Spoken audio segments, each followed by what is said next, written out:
জুলাই অগস্টে মানবাধিকারের গুরুতর লঙ্ঘন, হাসিনা সরকারের নির্দেশেই গুলি। আয়নাঘরের সাথে জড়িতদের বিচার হবে বললেন প্রধান উপদেষ্টা, সিলগালার নির্দেশ। শহীদ মিনারে প্রতি বিপ্লবের প্রথম শহীদের জানাজা, আওয়ামী লীগ নিষিদ্ধের দাবি।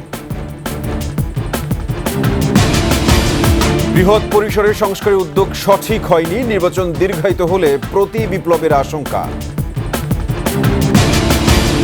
পুঁজিবাজার লুটের হোতা সালমান ঋণ খেলাপি না হতে নানা অপকৌশলের আশ্রয়।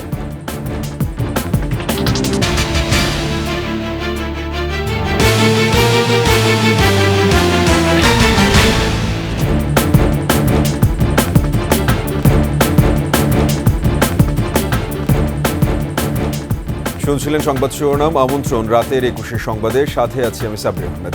দর্শক, ২১ টেলিভিশনের সংবাদ একই সাথে সরাসরি দেখতে পাবেন আমাদের ফেসবুক পেজ www.facebook.com/2124 অনলাইনে। এছাড়া সাবস্ক্রাইব করতে পারেন www.youtube.com/@21eTV চ্যানেলে। এছাড়া সংবাদে আরও থাকছে, গরমে বিদ্যুৎ ঘাটতি হতে পারে ১৪০০ মেগাওয়াট, আমদানি নির্ভরতা কমাতে কয়লা ভিত্তিক কেন্দ্র উৎপাদন বাড়ানোর পরামর্শ।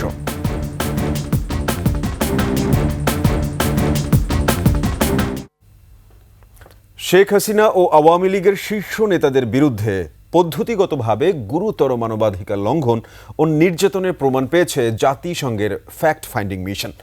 ছাত্র জনতার আন্দোলন দমনে নিরাপত্তা ও গোয়েন্দা সংস্থা, দল ও সহযোগী সংগঠনের মাধ্যমে বল প্রয়োগ ও হত্যার প্রমাণের কথা জানিয়েছে তথ্যানুসন্ধান টিম।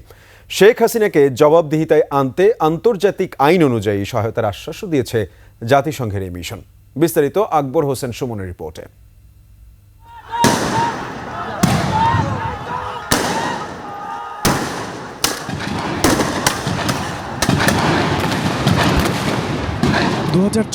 জুলাই প্রথম সপ্তাহের মাঝামাঝি যখন কোটা সংস্কার আন্দোলন তুঙ্গে, তখন দমন পীড়নের এই নৃশংসতায় ভাসছিল মানুষের চোখে।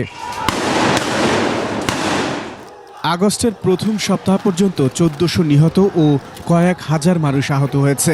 নিহতদের মধ্যে ১২ থেকে ১৩% ছিল শিশু। আহতদের অনেকেই এখন অচল, কর্মহীন, অসহায়। ৫ আগস্ট সরকার পতন ও অন্তর্বর্তী সরকারের ক্ষমতা গ্রহণের পর জুলাই আগস্ট অভ্যুত্থানে হত্যাকাণ্ড তদন্তে বাংলাদেশে আসে জাতিসংঘের মানবাধিকার বিষয়ক হাইকমিশনের প্রতিনিধি দল। ওই সময়কালে ধারণকৃত ভিডিও চিত্র, প্রায় ২৫০ ভুক্তভোগী, প্রত্যক্ষদর্শী, চিকিৎসক সহ পেশাজীবীদের সাক্ষাৎকার এবং সরেজমিন তদন্ত করে সংস্থাটি। জেনেভায় সংবাদ সম্মেলনে সেই তদন্ত প্রতিবেদনই প্রকাশ করে high commission. Among our key findings, there are reasonable grounds to believe that officials of the former government, its security and intelligence apparatus, together with violent elements associated with the former ruling party, committed serious and systematic human rights violations. ১৪৪ পৃষ্ঠার প্রতিবেদনে সাবেক প্রধানমন্ত্রী ও তার দলসহ আইনশৃঙ্খলা বাহিনীর সহিংস উপায়ে বিক্ষোভ দমনে সম্পৃক্ততার প্রমাণ উল্লেখ করা হয়েছে। প্রতিবেদন অনুযায়ী পরিকল্পিত ও সমন্বিত কৌশলের মাধ্যমে ক্ষমতা আঁকড়ে ধরতে নির্বিচার নির্যাতন ও হত্যাকাণ্ড চালানো হয়েছে। These violations were carried out with the knowledge, coordination and direction of the former political leadership and senior security officials, with the specific goal of suppressing the protests and keep the former government's grip on power. July August অভ্যুত্থানের হত্যাকাণ্ডকে মানবাধিকার লঙ্ঘন উল্লেখ করে দোষীদের জবাবদিহিতার আওতায় আনতে আন্তর্জাতিক সহায়তার আশ্বাস দিয়েছে জাতিসংঘ। And significant steps need to be undertaken to ensure compliance with international standards of due process and fair trial. Akbar Hossain Suman, ২১ television, Dhaka. জাতিসংঘের ফ্যাক্ট ফাইন্ডিং প্রতিবেদনের সূত্র ধরে বাংলাদেশে তদন্ত এগিয়ে নেওয়ার সুযোগ তৈরি হয়েছে বলে মনে করেন মানবাধিকার কর্মী নূর খান লিটন। ২১ টেলিভিশনকে তিনি আরও বলেন, তথ্যানুসন্ধান টিমের সদস্যদের সাক্ষ্য গ্রহণের জন্য ডাকা যেতে পারে আদালতে। রাজনৈতিক নেতৃত্ব কোথা থেকে কোন নির্দেশনা দিয়েছেন, প্রধানমন্ত্রীর অবস্থান কী ছিল, মন্ত্রিপরিষদের অবস্থান কী ছিল, সবই কিন্তু খুবই স্পষ্ট। ফলে এই প্রতিবেদনকে ভিত্তি ধরে বাংলাদেশে ইনভেস্টিগেশনকে এগিয়ে নেওয়া সম্ভব। এক, দ্বিতীয় হচ্ছে আন্তর্জাতিক আদালতে যদি যাওয়া হয় সেখানেও কিন্তু এই প্রতিবেদন মানে যারা তৈরি করেছেন, মানে ফ্যাক্ট ফাইন্ডার যারা, তাদেরকেও সাক্ষ্য হিসেবে নেওয়া যেতে পারে। ক্ষমতা আঁকড়ে ধরে রাখতে বিক্ষোভকারীদের উপর নিয়মতান্ত্রিক হামলা ও হত্যার পেছনে হাসিনা সরকারের হাত রয়েছে জানিয়ে জাতিসংঘ বলছে এই নির্যাতন মানবতা বিরোধী অপরাধের সমতুল্য। নিহতদের অধিকাংশই নিরাপত্তা বাহিনীর গুলিতে নিহত হয়েছেন, যার মধ্যে 12 থেকে 13% শিশু। কয়েকটি ঘটনায় নিরাপত্তা বাহিনী ইচ্ছাকৃতভাবে পয়েন্ট ব্ল্যাঙ্ক রেঞ্জ থেকে গুলি চালিয়ে বিক্ষোভকারীদের হত্যা করেছে বা পঙ্গু করেছে। জাতিসংঘের মানবাধিকার বিষয়ক প্রধান ভলকার তুর্ক বলেন, বাংলাদেশের ভবিষ্যতের জন্য এর জবাবদিহিতা এবং ন্যায় বিচার অপরিহার্য। আরও জানাচ্ছেন আফসানা নীলা। জাতিসংঘের মানবাধিকার বিষয়ক সংস্থার প্রতিবেদনে বেগম রোকেয়া বিশ্ববিদ্যালয়ের শিক্ষার্থী আবু সাইদ হত্যাকাণ্ডের বিষয়টি গুরুত্ব সহকারে এসেছে। পুলিশ আবু সাইদকে গুলি করেছে এবং গুলিতে তার শরীর থেকে রক্ত ঝরছে, এমন ছবি খুব কাছ থেকে দেখানো হয়েছে। ফরেনসিক বিশ্লেষণের পর জানানো হয়, আবু সাইদের শরীরের আঘাতগুলো প্রায় 14 মিটার দূরত্ব থেকে ধাতব গুলি বোঝাই শটগান দিয়ে কমপক্ষে 2 বার আঘাত পাওয়া, এবং এটি পুলিশের ইচ্ছাকৃত বিচার বহির্ভূত হত্যাকাণ্ড। প্রথম দিকে বিক্ষোভের সম্মুখ সারিতে থাকা অনেকেই নিরাপত্তা বাহিনী ও আওয়ামী লীগ সমর্থকদের আক্রমণের শিকার। প্রতিবেদনে লিঙ্গভিত্তিক সহিংসতার বিষয়টি নথিভুক্ত করা হয়েছে। প্রতিবেদনটি এও খুঁজে পেয়েছে পুলিশ এবং অন্যান্য নিরাপত্তা বাহিনী শিশুদের হত্যা ও পঙ্গু করেছে। ধানমন্ডিতে 12 বছর বয়সী বিক্ষোভকারী গুলিতে রক্তক্ষরণে মারা যায়। এছাড়াও নিহতদের মধ্যে ছিল খুব ছোট শিশু, যাদেরকে তাদের বাবা মা বিক্ষোভে নিয়ে গিয়েছিলেন অথবা যারা পথচারী হিসেবে গুলিবিদ্ধ হয়েছে। নারায়ণগঞ্জে 6 বছর বয়সী শিশু নিজ বাড়ির ছাদে মাথায় গুলির আঘাতে নিহত হয়। আজমপুরে পুলিশের গুলিতে আহত 12 বছর বয়সী এক শিশু জাতিসংঘের তদন্ত দলকে জানায়, পুলিশ সব জায়গায় বৃষ্টির মতো গুলি করছিল। হিন্দু, আহমদিয়া, মুসলিম এবং চট্টগ্রামের পাহাড়ি অঞ্চলগুলোর আদিবাসী জনগণও মানবাধিকার লঙ্ঘনের শিকার হয়েছে বলা হয় প্রতিবেদনে। জাতিসংঘের মানবাধিকার বিষয়ক হাই কমিশনার ভলকার তুর্ক বলেন, তার কার্যালয় থেকে সংগৃহীত সাক্ষ্য ও প্রমাণাদি ব্যাপক রাষ্ট্রীয় সহিংসতা ও টার্গেট কিলিংয়ের একটি বিরক্তিকর একটি চিত্র তুলে ধরে। Together with violent elements associated with the former ruling party, committed serious and systematic human rights violations. প্রতিবেদনে বলা হয়েছে, হাসিনা সরকার দেশের উপর নিয়ন্ত্রণ হারাতে শুরু করায় প্রতিশোধমূলক হত্যাকাণ্ড এবং আওয়ামী লীগ কর্মী ও সমর্থকদের পুলিশ এবং মিডিয়াকে লক্ষ্য করে করা অন্যান্য গুরুতর প্রতিশোধমূলক সহিংসতার ঘটনাগুলো নথিভুক্ত করা হয়েছে। আফসানা নীলা, ডেস্ক রিপোর্ট, 21 টেলিভিশন। শেখ হাসিনার সরকার বাংলাদেশে আইএমএ জাহিলিয়াত কায়েম করেছিল, যা থেকে আমাদের চিরতরে বেরিয়ে আসতে হবে। বুধবার রাজধানীতে 3টি আয়নাঘর নামের গোপন বন্দিশালা পরিদর্শন শেষে এমনটাই জানান প্রধান উপদেষ্টা ডক্টর মোহাম্মদ ইউনূস। এ সময় এসব জঘন্য অপরাধের বিচার করতে দৃঢ় প্রত্যয় পুনর্ব্যক্ত করেন প্রধান উপদেষ্টা। আরও জানাচ্ছেন মেহেদী হাসান। হাসিনার 1.5 দশকে নানা কায়দায় কঠোরভাবে দমন করা হয়েছে ভিন্নমত, যার মধ্যে অন্যতম আয়নাঘর নামের গোপন বন্দিশালা, যেখানে বিরোধী মতের মানুষদের তুলে এনে দিনের পর দিন বন্দি রেখে চালানো হতো অকথ্য নির্যাতন। অনেককে আবার এসব বন্দিশালা থেকে চিরতরে গায়েবও করে দেয়া হয়েছে। বুধবার গুম কমিশন, সরকারের 6 উপদেষ্টা আর কয়েকজন ভুক্তভোগীকে নিয়ে রাজধানীর এমনই 3টি কথিত আয়নাঘর পরিদর্শন করেন প্রধান উপদেষ্টা। ভুক্তভোগীরা এ সময় তাদের বন্দি রাখার জায়গা দেখান, বর্ণনা দেন নির্যাতনের। এরপর প্রধান উপদেষ্টা বলেন, যা হয়েছে তা বিভৎস, অবিশ্বাস্য। দেশকে যে অন্ধকারের যুগে ফিরিয়ে নিয়ে গিয়েছিল হাসিনা, তারই সাক্ষী এগুলো। আইএমএ জাহেলিয়াত বলে একটা কথা আছে। এই গত সরকার এই আইএমএ জাহেলিয়াতকে প্রতিষ্ঠিত করে গেছে সর্বক্ষেত্রে। এটা তার একটা নমুনা, আর আমি কমিশনকে ধন্যবাদ জানাচ্ছি, তারা বহু কষ্ট করেছে। প্রধান উপদেষ্টা বলেন, একটা সভ্য সমাজে এমন গোপন কারাগার থাকতে পারে না। যারা করেছে তারা আমাদেরই সন্তান, আমাদেরই ভাই, আমাদেরই ঘনিষ্ঠ আত্মীয়, তারাই করেছে।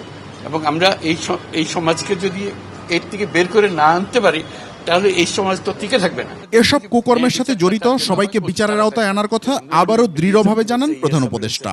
যারা করেছে তাদের বিচার করতে হবে, তা না হলে আপনি নিষ্কৃতি পাবেন না এটার থেকে। এই যে কাজগুলো করে গেল তারা। তা না হলে আমরা আবার মুক্তভাবে বলবো কি করে যে আমরা এই দেশের মানুষ, আমরা পরিষ্কার। গুমের এসব রিপোর্ট পাঠ্য হিসেবে সবাইকে পড়তে হবে বলেও জানান ডক্টর ইউনূস।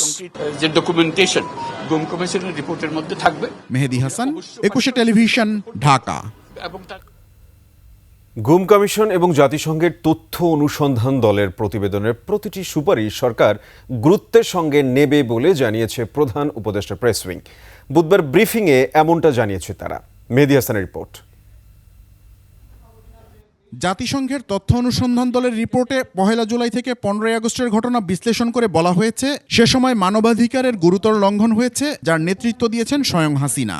প্রধান উপদেষ্টার প্রেস উইং বলছে, আয়নাঘর এবং জাতিসংঘের রিপোর্ট দুটোই গত 15 বছরের দলিল। ওভারঅল লাস্ট 15 বছর কি হয়েছে এইটার একটা মানে ক্ষুদ্র বলবো না, একটা বিশাল অংশ হচ্ছে এই দুটা জিনিস। এইটার ভিত্তিতে আমার মনে হয় লাস্ট মানে কসাই শেখ হাসিনার যে লেগেসি, এইটা সাম আপ করার একটা বড় অংশ এই দুইটা। রিপোর্টে সে সময় রাজনৈতিক নেতৃত্বের পাশাপাশি পুলিশ ও সরকারের বিভিন্ন সংস্থা আন্দোলন দমনের নামে অতিমাত্রায় বল প্রয়োগ, নির্বিচারে গুলি, বিচার বহির্ভূত হত্যা এবং আহতদের চিকিৎসা পেতে বাধা দেওয়ার মতো ঘটনা ঘটিয়েছে বলে উল্লেখ করা হয়। কিন্তু এখনও দায়ী অনেক সংস্থার বিরুদ্ধে কোনো ব্যবস্থা নেওয়া হচ্ছে না। তবে প্রেস উইং বলছে, কেউ ছাড় পাবে না। রিপোর্টটা আজকে রিলিজ হয়েছে, সুপারিশগুলো আজকে অন্তর্বর্তীকালীন সরকারের কাছে এসে পৌঁছেছে। এখন অন্তর্বর্তীকালীন সরকার এই সুপারিশগুলো পুঙ্খানুপুঙ্খভাবে পরীক্ষা করবে এবং এগুলো কীভাবে বাস্তবায়ন করা যায় সে বিষয়ে সিদ্ধান্ত গ্রহণ করবে। যারা যারা এগুলো ইনভলভ ছিল, যাদের হাতে রক্ত, সবার বিচার হবে। কেউ বাঁচতে পারবে না, এই বিচারের থেকে কারো মুক্তি নেই। বিচারের পাশাপাশি আগামীতে যাতে এ ধরনের ঘটনার পুনরাবৃত্তি না হয়, সরকার সেটাও নিশ্চিত করতে চায় বলে জানান শফিকুল আলম। প্রত্যেকটা সিটিজেনের যাতে হিউম্যান রাইটস আপহোল্ড থাকে, সেই জন্য আমরা কাজ করছি। মেহেদী হাসান, 21 টেলিভিশন, ঢাকা। আয়নাঘর উন্মোচিত হয়েছে। এবার আওয়ামী লীগ আর বাংলাদেশে রাজনীতি করার অধিকার রাখে না। দ্রুত দলটি নিষিদ্ধ ও শেখ হাসিনার বিচারের দাবি করেছেন বৈষম্য বিরোধী ছাত্র আন্দোলন ও জাতীয় নাগরিক কমিটির নেতারা। গাজীপুরে আওয়ামী সন্ত্রাসীদের হাতে নিহত কাশেম খানের জানাজা শেষে এসব কথা বলেন তারা। মানিক শিকদারের রিপোর্ট। গাজীপুরের আওয়ামী লীগ নেতা মোজাম্মেল হকের বাসায় তার অনুসারীদের সন্ত্রাসী হামলায় গুরুতর আহত হয়ে 5 দিন পর মৃত্যু হয় কিশোর কাশেম খানের। কেন্দ্রীয় শহীদ মিনারে জানাজার আগে কাশেমকে প্রতি বিপ্লবের প্রথম শহীদের মর্যাদা দেয় বৈষম্য বিরোধী ছাত্র আন্দোলন ও জাতীয় নাগরিক কমিটি। এ সময় ছাত্রনেতারা বলেন, কাশেমের হত্যাকারী আওয়ামী লীগ আর কখনোই রাজনীতিতে ফিরতে পারবে না। আজকে 6 মাস পরেও বিপ্লবীদেরকে শহীদ হতে হচ্ছে। আমাদের প্রশ্ন, তাহলে এই 6 মাসে অন্তর্বর্তীকালীন সরকার কি করলো? আমাদের প্রশ্ন, এখনো কেন এই খুনি ফ্যাসিবাদীদের বিচার হচ্ছে না? বাংলাদেশে যারা গণহত্যা চাপিয়ে দিয়েছে, আমাদের ভাইদেরকে এখনো শহীদ করছে, সে আওয়ামী লীগ বাংলাদেশে রাজনীতি করবার আর বিন্দু পরিমাণ কোনো অধিকার রাখে না। জাতিসংঘের প্রতিবেদন ও আয়নাঘর উন্মোচিত হওয়ার পর এখন সব প্রমাণিত মন্তব্য করে তারা অবিলম্বে আওয়ামী লীগ নিষিদ্ধের দাবি জানান। আওয়ামী লীগকে নিষিদ্ধ করার জন্য, আওয়ামী লীগকে বিচার দ্রুত করার জন্য আপনার আর কি কি প্রয়োজন? ইতিমধ্যে আয়নাঘর উন্মোচিত হয়েছে। দীর্ঘ 1.5 দশকের বেশি সময় ধরে মানুষের অধিকার লুণ্ঠিত করা হয়েছে। গুম, খুন, হত্যা, ধর্ষণ, এই যে নির্বিচারে মানুষ হত্যা, এগুলো ছিল আওয়ামী লীগের ক্যালেন্ডার ওয়ার্ক।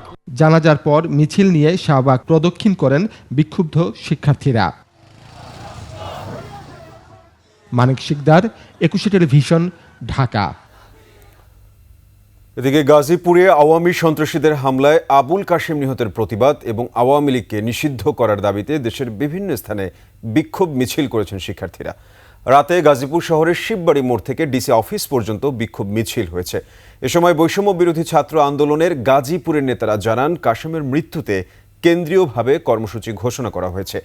বিক্ষোভ মিছিল থেকে শিক্ষার্থীরা আওয়ামী লীগ নিষিদ্ধ ও শেখ হাসিনার বিচার দাবিতে বিভিন্ন স্লোগান দেন। কেন্দ্রীয় কর্মসূচির অংশ হিসেবে শহীদ বীর কাশেম হত্যাকারীদের বিচার ও আওয়ামী লীগ নিষিদ্ধের দাবিতে কুড়িগ্রামে খাটিয়া মিছিল বের হয়। বুধবার রাত 10টার দিকে জেলা শহরের কলেজ মোড় থেকে মিছিল বের করে বৈষম্য বিরোধী ছাত্র আন্দোলন। প্রতিবাদী মিছিলটি শহরের বিভিন্ন সড়ক প্রদক্ষিণ করে।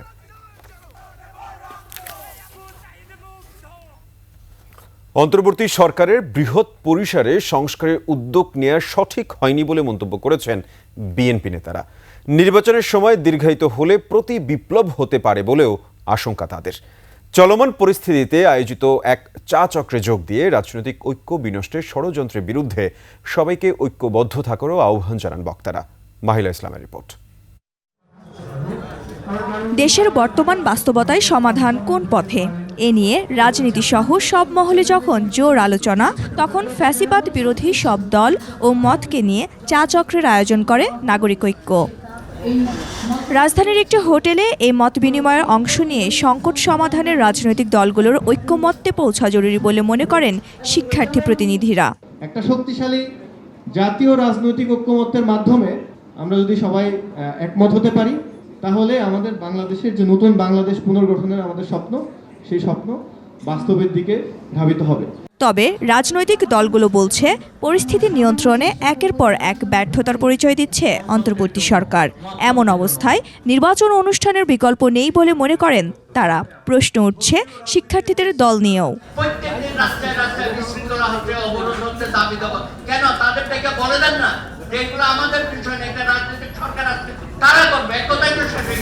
কোনো মাইনাস টাইনাস ফর্মুলা আনতে চায় বাংলাদেশের মানুষ, এটাকে একেবারে তুলি মেরে উড়িয়ে দেবে। কোনো পক্ষপাতিত্ব কাজ করে সরকারের নিরপেক্ষতা প্রশ্ন দিতে হবে। যদি এরকম হয় যে আমার সার্বভৌমত্বের প্রতি কোনো হুমকি আসতে পারে, সেই জায়গায় আমার সমস্ত দলীয় ব্যক্তিগত স্বার্থ বিসর্জন দিয়ে হলেও জাতীয় স্বার্থকে বড় করতে হবে।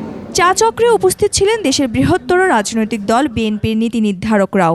তারা বলেন, সরকারের উচিত ছিল শুধুমাত্র নির্বাচন, আইন শৃঙ্খলা এবং নিত্যপণ্যের ইস্যুতে জোর দেওয়া।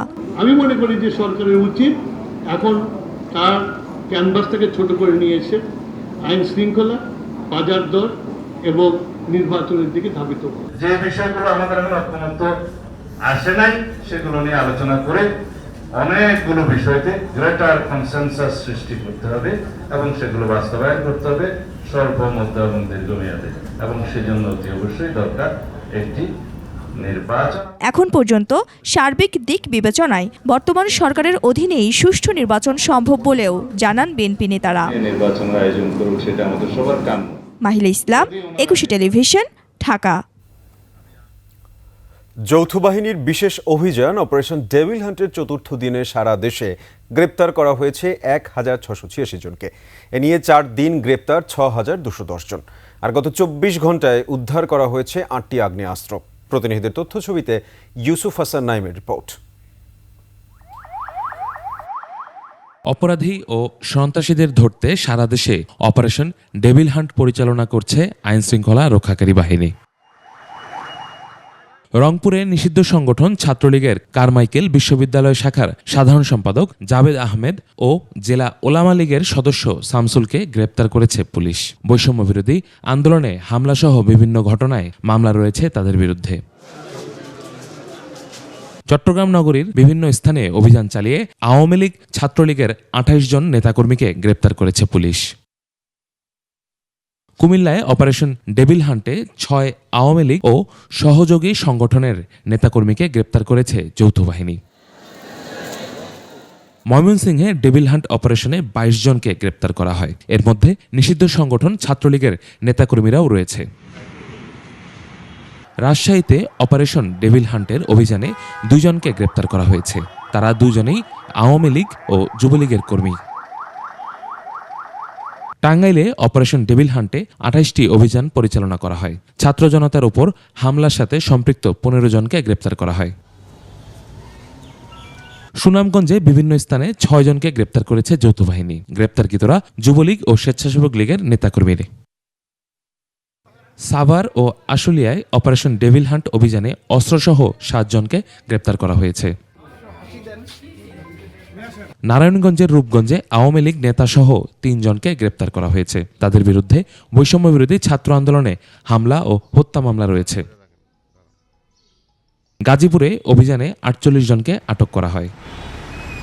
ফরিদপুরে যৌথ বাহিনীর অভিযানে 3 ইউপি চেয়ারম্যান সহ 5 জনকে গ্রেপ্তার করা হয়েছে। এছাড়া ঝিনাইদহে 4, কুড়িগ্রামে 7, পাবনায় 13 ও খাগড়াছড়িতে 13 জনকে আটক করা হয়। ইউসুফ হাসান নাইম, 21 টেলিভিশন। এদিকে অপারেশন ডেভিল হান্টে আশানুরূপ অস্ত্র উদ্ধার হচ্ছে না বলে জানালেন স্বরাষ্ট্র উপদেষ্টা জাহাঙ্গীর আলম চৌধুরী। গাজীপুরে আনসার ও গ্রাম প্রতিরক্ষা বাহিনীর প্রতিষ্ঠাবার্ষিকী ও জাতীয় সমাবেশে তিনি বলেন, ধীরে ধীরে সব অবৈধ অস্ত্র উদ্ধার করা হবে। অল্প যত পরিমাণ আপনারা আশা করছিলাম অতগুলি হয় নাই, বাট আস্তে আস্তে হয়তো উদ্ধার হবে। আনসার বাহিনী যেগুলি যৌক্তিক দাবি ওইগুলি গুরুত্ব সহকারে বিবেচনা করা হইতেছে, আর যেগুলি অযৌক্তিক দাবি ওইগুলি তো আর বিবেচনা করা হবে না। জিএমজি এয়ারলাইন্সের মূলা ঝুলিয়ে ব্যাংক ও শেয়ার বাজার থেকে শত শত কোটি টাকা হাতিয়ে নিয়েছেন বেক্সিমকো গ্রুপের কর্ণধার সালমান এফ রহমান। ক্ষমতাচ্যুত প্রধানমন্ত্রী শেখ হাসিনার এই উপদেষ্টা প্রভাব খাটিয়ে নির্দিষ্ট পরিমাণ অর্থ পরিশোধ না করেই সোনালী ব্যাংকের ঋণ পুনঃতফসিলের সুযোগ নিয়েছেন।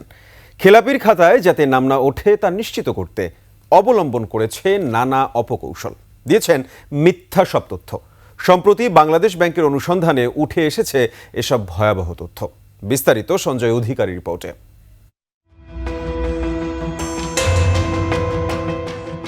ব্যাংক থেকে ঋণ নিয়ে ফেরত না দেওয়ার যত অপকৌশল আছে তার সবগুলোই প্রয়োগ করেছেন সালমান এফ রহমান। খেলাফি ঋণ পুনঃতফসিল করার নতুন নিয়ম তৈরি করতে বাংলাদেশ ব্যাংককে বাধ্য করেছিলেন সাবেক প্রধানমন্ত্রী শেখ হাসিনার বেসরকারি শিল্প ও বিনিয়োগ উপদেষ্টা। জিএমজি এয়ারলাইন্সের ঋণ পরিশোধে ব্যর্থতার জন্য 2016 সালের আগস্টে সালমান ও তার ভাই সোহেলের সম্পত্তি নিলামে তোলার উদ্যোগ নিয়েও ব্যর্থ হয় সোনালী ব্যাংক। লোন নিয়ে এটা ফেরত দেবেন না এই মানসিকতার মধ্যে যারা ব্যবসা বাণিজ্য করার চেষ্টা করেছেন তাদেরকে সুবিধা দেওয়ার জন্য পুরো সিস্টেমটাকে কিন্তু পরিবর্তন করা হয়েছে বা এটাকে কলুষিত করা হয়েছে। বাংলাদেশ ব্যাংক না, সবগুলো প্রতিষ্ঠানে কিন্তু অনেক রকমের ব্যর্থতা আছে। গত বছরের সেপ্টেম্বরে ব্যাংক পরিদর্শন বিভাগের অনুসন্ধানে উঠে আসে সোনালী ব্যাংকের জিএমজি এয়ারলাইন্সের ঋণ পুনঃতফসিলের জন্য ডাউন পেমেন্ট বাবদ 39,57,00,000 টাকা জমার কথা বলা হলেও জমাকৃত অর্থের পরিমাণ ছিল 31 কোটি টাকা। এক্ষেত্রে মিথ্যা তথ্য দিয়ে ঋণ পুনঃতফসিল হয়। এখানে কারা জড়িত তাদেরকে আইডেন্টিফাই করা উচিত। ওই সময় বা যারা যারা নিয়ন্ত্রক সংস্থা ছিল, যারা যারা আসলে দায়িত্বে ছিল, তারা এটা কিভাবে করলো এটা আসলে এখন একটা আলোচনা এসছে এবং এই সুযোগটা এখন আমি মনে করি যেটা সুযোগটা ব্যবহার করা উচিত। সিআইবিতেও ঋণের তথ্য গোপন করেছে বেক্সিমকো। তৃতীয় পক্ষের দেয়া গ্যারান্টির তথ্য সিআইবি রিপোর্টে দেখানো বাধ্যতামূলক হলেও এক্ষেত্রে তার তোয়াক্কা করেননি সালমান এফ রহমান। জিএমজির ঋণটি শ্রেণীকরণযোগ্য হওয়া সত্ত্বেও অশ্রেণীকৃত হিসেবে দেখানো হয়েছে। এক্ষেত্রে 2024 সালের 4টি ত্রৈমাসিক কিস্তিতে 126 কোটি 4 লাখ টাকা পরিশোধের কথা থাকলেও সালমান মাত্র 12 কোটি 50 লাখ টাকা পরিশোধ করেছেন। সালমান রহমান যেসব করে যাচ্ছে সেটা মোটামুটিভাবে যেটাকে ওপেন সিক্রেট বলে সেই রকম ছিল। বাংলাদেশ ব্যাংকের যারা কর্মকর্তা ছিলেন তারা সালমান রহমানের কথায় নীতিমালা পরিবর্তন করেছে, তাদেরকে ঋণ খেলাপি যাতে না হয় সেজন্য রিশিডিউল করার সুযোগ দিয়েছে এবং ব্যাংকগুলোতে তাদের এক একটা বলা যায় যে এক একটা ঘাঁটি তৈরি হয়েছিল। শুধু সোনালী ব্যাংক থেকেই নয়, জিএমজি এয়ারলাইন্সের প্রাইভেট প্লেসমেন্ট শেয়ার ইস্যু করে বিভিন্ন ব্যক্তি ও প্রতিষ্ঠানের কাছ থেকে আরও অন্তত 300 কোটি টাকা হাতিয়ে নিয়েছেন সালমান এফ রহমান। যারা অপরাধী তাদের বিরুদ্ধে ব্যবস্থা গ্রহণটা খুব জরুরি। সঞ্জয় অধিকারী, 21 টেলিভিশন, ঢাকা। নিচ্ছি সংবাদ বিরতি। যখন ফিরছি তখন অন্যান্য সংবাদের সঙ্গে আরও যা থাকছে। বাজারে দ্রুত স্বাভাবিক হবে সয়াবিন তেলের সরবরাহ, নিয়ন্ত্রণে আসবে দামও।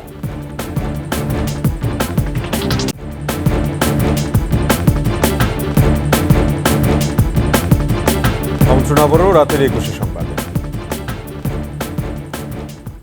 ওয়ার্ল্ড গভর্নমেন্ট সামিটে অংশ নিতে সংযুক্ত আরব আমিরাতের উদ্দেশ্যে রওনা দিয়েছেন প্রধান উপদেষ্টা ডক্টর মোহাম্মদ ইউনূস। বুধবার সন্ধ্যা 7:45 শাহজালাল আন্তর্জাতিক বিমানবন্দর থেকে রওনা হন প্রধান উপদেষ্টা। সম্মেলনে বৈশ্বিক বিভিন্ন চ্যালেঞ্জ মোকাবেলা করতে তার চিন্তা এবং বৈশ্বিক বিভিন্ন ইস্যুতে বাংলাদেশের অবস্থান তুলে ধরবেন ডক্টর মোহাম্মদ ইউনূস। এছাড়াও প্রধান উপদেষ্টার সঙ্গে বিভিন্ন দেশের রাষ্ট্র ও সরকার প্রধানদের দ্বিপাক্ষিক বৈঠকের সম্ভাবনা রয়েছে সম্মেলনের সাইডলাইনে।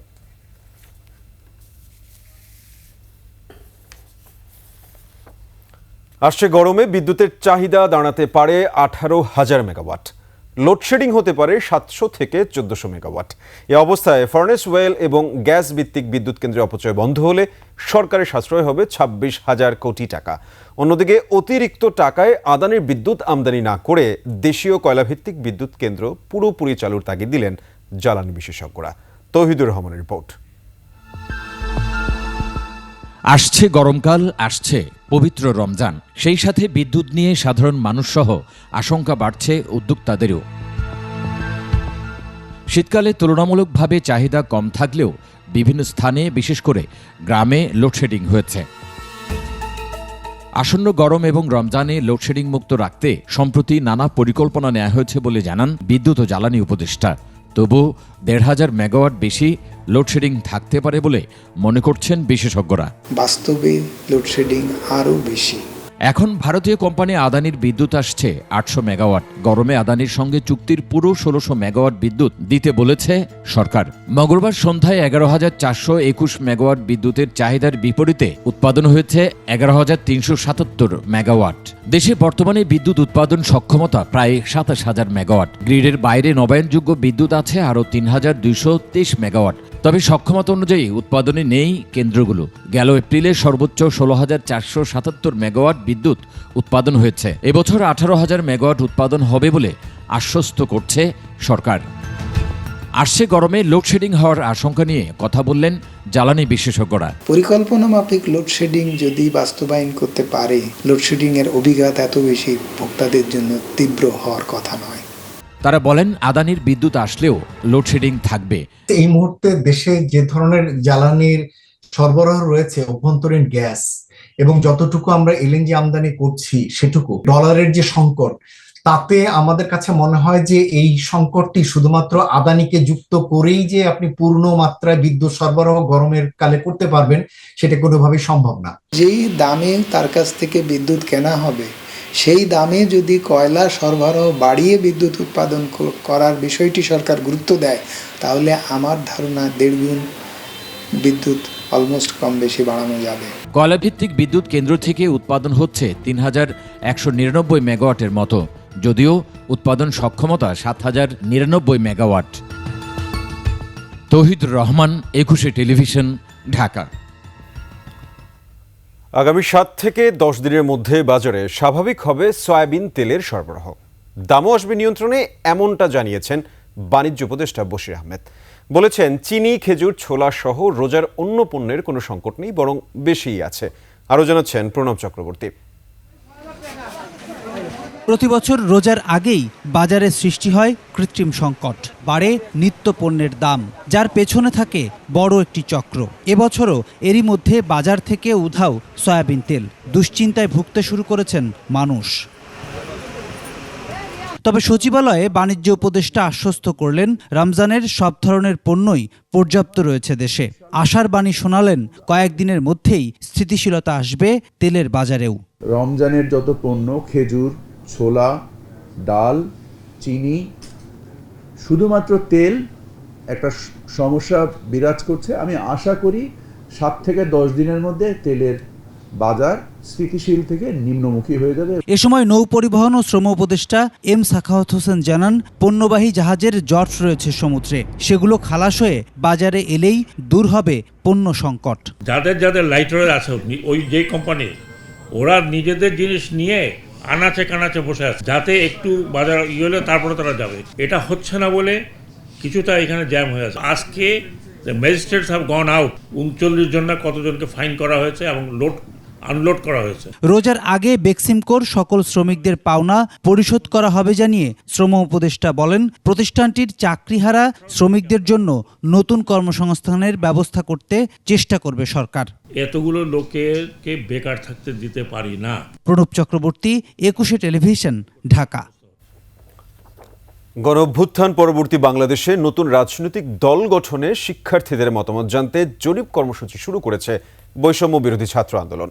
সকাল থেকে ঢাকা বিশ্ববিদ্যালয়ের কেন্দ্রীয় লাইব্রেরি, টিএসসি, কার্জন হল সহ ক্যাম্পাসের মোট 6টি বুথে নিজেদের মতামত জানান শিক্ষার্থীরা।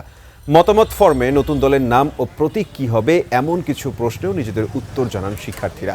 এছাড়া এ সময় শান্তিপূর্ণ নতুন বাংলাদেশ গড়ার প্রত্যয়ও জানান তারা। পর্যায়ক্রমে রাজধানীর 7 কলেজ সহ বাংলাদেশের প্রত্যন্ত জনপদেও এই জরিপ করা হবে।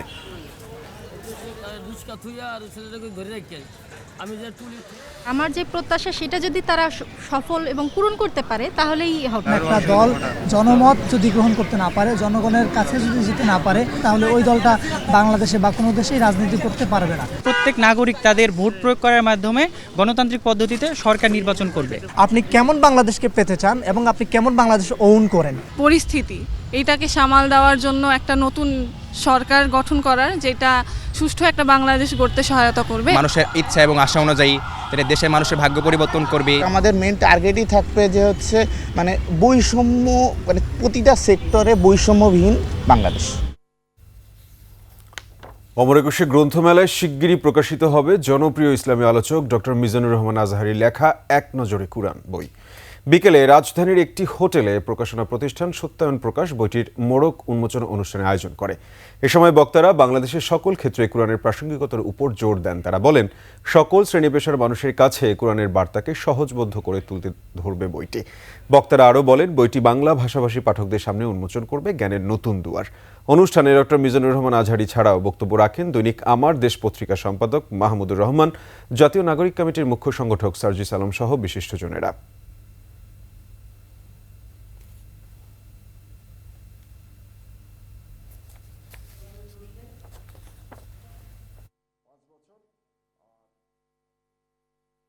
এটা একটা চমৎকার উদ্যোগ, চমৎকার প্রচেষ্টা এবং সত্যায়নকে আমি ধন্যবাদ জানাই এমন একটা প্রচেষ্টা নেয়ার জন্য। সিনোপসিস অফ দ্য এন্টায়ার কোরআন, পুরো কোরআনকে যদি সামারি করা হয় বা কোরআনের কি ফ্যাক্টগুলোকে যদি নোট ডাউন করা হয়, ওইটাকে যদি সুন্দর করে ডিজাইন করে সাজানো হয়, তাহলে যেটা হবে সেটাই হচ্ছে এক নজরে কোরআন। লেখক, পাঠক, দর্শনার্থীদের পদচারণায় মুখর অমর একুশে বইমেলা। সব মত পথের পাঠকের দেখা মিলেছে প্রাণের এ মেলায়। 12তম দিনের চিত্র তুলেছেন সোহেল সামি, ক্যামেরায় ছিলেন মনিরুল ইসলাম। নতুন বাংলাদেশে চলছে বাংলা ও বাঙালির প্রাণের বইমেলা। সোহরাওয়ার্দী উদ্যানের সুপরিসর প্রান্তর জুড়ে বইপ্রেমী পাঠকের আনাগোনা। অনেক কিছুই দেখলাম, অনেক ধরনের বই, বাট আমার আসলে সায়েন্স ফিকশনগুলো পড়তে অনেক ভালো লাগে। আমার অনেক ভালো লাগলো ঘুরে ঘুরে দেখতে সব বইগুলা। আমি রূপকথার বই কিনেছি, ড্রয়িং বই কিনেছি, ইংলিশ বই কিনেছি। মেলা ময়দানে সরব পদচারণা লেখকদের, জানালেন তাদের চিন্তার কথা। সকল শ্রেণী পেশার মানুষ, যারা লেখক, যারা পাঠক, সবাই আসতেছে। কোনো অপ্রীতিকর ঘটনা ওইভাবে হয় নাই, যা সামথিং হয়েছে সেটা আসলে একটা মিস্টেক। নজরুলের যে কারা সাহিত্যের যে গান, কবিতাগুলো, এগুলো আমাদের যে ছাত্র জনতার যে গণ অভ্যুত্থান, এই গণ অভ্যুত্থানে আমি মনে করি যুদ্ধ অস্ত্রের মতো ব্যবহার হয়েছে। ভিন্ন চিন্তার এক লেখিকার বই ছিল এই স্টলে। সোমবার থেকে বন্ধ আছে এটি। অন্ধকারের জন্যই আলো এত মহিয়ান। বইয়ের পাতায় তাই ভিন্ন মতের সম্মান খুঁজতে চান এই পাঠকেরা। আমার যদি সবকিছু মিলিয়ে বাঁচতে হয় কোন জিনিসটা ভালো কোন জিনিসটা খারাপ, এটা ভালো মন্দ যদি আমি পার্থক্য করতে চাই, তাহলে উভয় বিষয়ে আমার জ্ঞান রাখা দরকার। মেলায় বরাবরের মতো এবারেও আছে খাবারের দোকান। দর্শনার্থীদের জন্য রয়েছে যথেষ্ট নিরাপত্তা ব্যবস্থাও। প্রচুর মানুষের সমাগম আর লেখক পাঠকের মিলন মেলায় পরিণত হয়েছে আজকের এই বইমেলা। মেলায় রয়েছে নানা রকমের বই এবং পসরা সাজিয়েছেন খাবারের দোকানগুলো। মেলায় এসে বই কিনে যেমন খুশি পাঠক, তেমনি মেলায় প্রচুর পরিমাণে বইয়ের বিক্রি হচ্ছে বলে জানালেন প্রকাশকেরা। আর লেখকদের তো কোনো কথাই নেই, তারা খুবই খুশি মেলা এবং মেলার পরিবেশ নিয়ে। সোহেল সামি, বইমেলা থেকে একুশে টেলিভিশন, ঢাকা। এবার বাণিজ্য সংবাদ।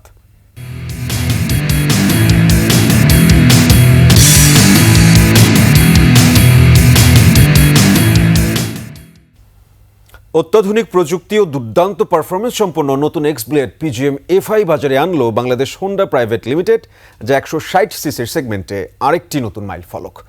নতুন এক্সব্লেড উন্মোচনের পর বাংলাদেশ হোন্ডা প্রাইভেট লিমিটেডের ম্যানেজিং ডাইরেক্টর ও সিইও শিগেরু মাতসুজাকি বলেন, হোন্ডার গ্লোবাল ভিশন হলো মানুষের জীবনের সম্ভাবনা আরও বাড়িয়ে উপভোগ্য করে তোলা। নতুন এ মোটরসাইকেল বাংলাদেশি রাইডারদের সাশ্রয়ী ও গতিশীল সমাধান দেওয়ার পাশাপাশি রাইডিং অভিজ্ঞতা উন্নত করবে। নতুন এক্সব্লেড পিজিএম এফআই এর দাম ধরা হয়েছে 2,40,000 টাকা। এটি পাওয়া যাচ্ছে 4টি স্টাইলিশ রঙে: radiant red metallic, matte axis grey metallic, pearl igneous black এবং পার্ল ডিপ গ্রাউন্ড গ্রে। মোটরসাইকেলটি পাওয়া যাবে গ্রাহকরা হোন্ডার এক্সক্লুসিভ অথরাইজড ডিলার শোরুমে।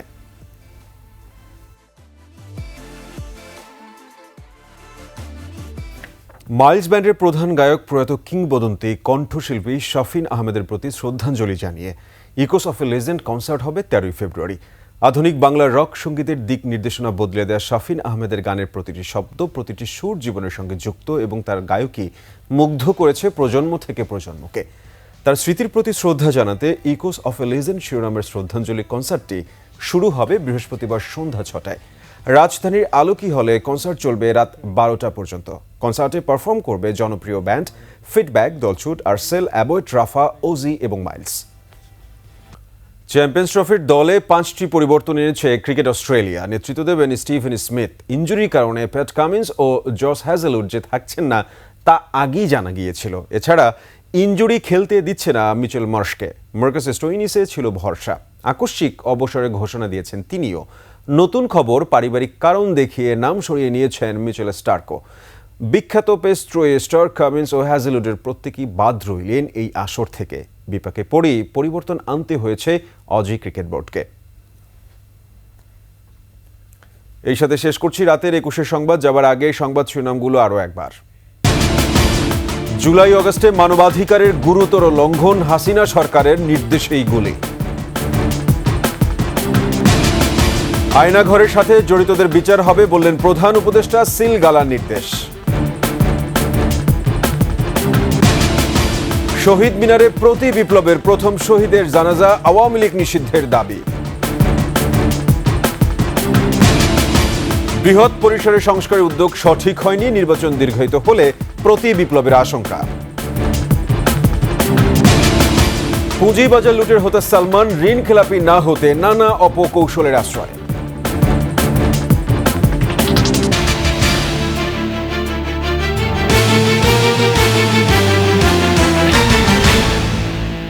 দর্শক, সর্বশেষ সংবাদ জানতে ডায়াল করুন 202 নম্বরে আর ভিজিট করুন 21-tv.com এই ওয়েবসাইটে।